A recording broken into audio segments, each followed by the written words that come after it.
বর্ধমানের রাইস মিলে ভয়াবহ আগুন। পূর্ব বর্ধমান জেলার জামালপুরের পুলমাথা এলাকায় থাকা একটি বেসরকারি রাইস মিলে বৃহস্পতিবার আগুন লেগে যাওয়ার ঘটনায় চাঞ্চল্য ছড়ায় এলাকা সহ মিলে। দাদাও করে আগুন ধরে যাওয়ারকে কেন্দ্র করে রাইস মিলের ভিতরে থাকা সকল কর্মীরা ছুটে এসে আগুন নেভানোর চেষ্টা করে সাবমার্সিবলের জলের মাধ্যমে। অনাস্থল থেকে দমকল বাহিনীকে খবর দেওয়া হয় মেমারির। দমকল বাহিনী আসার আগেই 30 মিনিটের চেষ্টায় আগুন নিয়ন্ত্রণে চলে আসে বলে জানিয়েছে ওই রাইস মিলের কর্মীরা। রাইস মিল কর্তৃপক্ষ তরফ থেকে এদিন জানানো হয়েছে, একটি ওয়েল্ডিং এর কাজ করার সময় হঠাৎই আগুনের ফুলকি বস্তার ভর্তি একটি গুদামের মধ্যে হঠাৎই আগুন চলে আসার ফলে সেখান থেকে দাউ দাউ করে ধরে যায় এবং তার পাশাপাশি সঙ্গে সঙ্গে দাউ দাউ করে ধরে যাওয়ার ফলে আতঙ্কগ্রস্ত হয়ে পড়ে কর্মীরা। দ্রুততার মধ্যে আগুন নিয়ন্ত্রণে নিয়ে আসে বলেই কর্মীদের পক্ষ থেকে এবং কর্তৃপক্ষ তরফ থেকে বৃহস্পতিবার জানানো হয়েছে। সেভাবে ক্ষয়ক্ষতি হয়নি বলে জানিয়েছে রাইস মিল কর্তৃপক্ষ। পূর্ব বর্ধমান থেকে bureau report, NH public TV.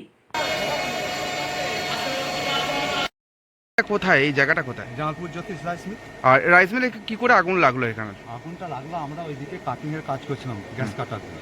Gas কাটারে একটা ফুলকি টিনের ফাঁক দিয়ে ঢুকে একটা জায়গা ধরে গেছিল। সেইটা থেকে মিনিটের মধ্যে একবার ধাউ ধাউ করে সব, মানে আমরা সব কিছু অ্যারেঞ্জমেন্ট আছে কিন্তু রেডি করতে করতে কিন্তু সব কিছু আরও বেশি করে ধরে গেল। আচ্ছা, এখানে কি বস্তা মজুদ ছিল? হ্যাঁ, বস্তা মজুদ, এখানে সেলাই করা হয় বলে মজুদ করতে রাখা হয়। আচ্ছা আচ্ছা, হঠাৎ করে ওই আগুনে ফুলকি থেকে আগুন কখন লেগেছিল ঘটনাটা? মোটামুটি এটা 3টের সময়। আচ্ছা, আর আগুন কি নিয়ন্ত্রণে এসে গেছে? হ্যাঁ, এখন আগুন মোটামুটি জল দিয়ে নিয়ন্ত্রণে এসেছে। আপনারা নিজস্বভাবেই চেষ্টা করেছেন? হ্যাঁ হ্যাঁ, নিজস্বভাবে চেষ্টা করি। ফায়ার ব্রিগেডকে খবর দেওয়া হয়েছিল? না, ফায়ার ব্রিগেডকে আমরা ভেবেছি যে আমার দ্বারা হয়ে যাবে, সেই জন্য খবর দিই। আচ্ছা, আর আপনার এই তারপরে কি এখানে এই রাইস মিলেরই কি সাবমার্শাল দিয়ে নেভানো হয়েছে? হ্যাঁ হ্যাঁ হ্যাঁ, রাইস মিলে সাবমার্সিবল চালিয়ে সঙ্গে সঙ্গে আরও আলাদা পাম্প ছিল, 2-3টে পাম্প চালিয়ে আমরা এটা আয়ত্তে নিই। আর এখানে কি কোনো ক্ষয়ক্ষতি হয়েছে কিছু? ক্ষয়ক্ষতি বলতে পারবো অনেক কিছু বস্তা নষ্ট হয়েছে, ভালো বস্তা, খারাপ বস্তা, বস্তা নষ্ট হয়েছে। বস্তাগুলো পুরো পুড়ে গেছে? হ্যাঁ হ্যাঁ, পুড়ে গেছে। এখন আগুন নিয়ন্ত্রণে পুরো? নিয়ন্ত্রণে এসেছে। আপনার নাম? আমার নাম অনুপ হাজরা।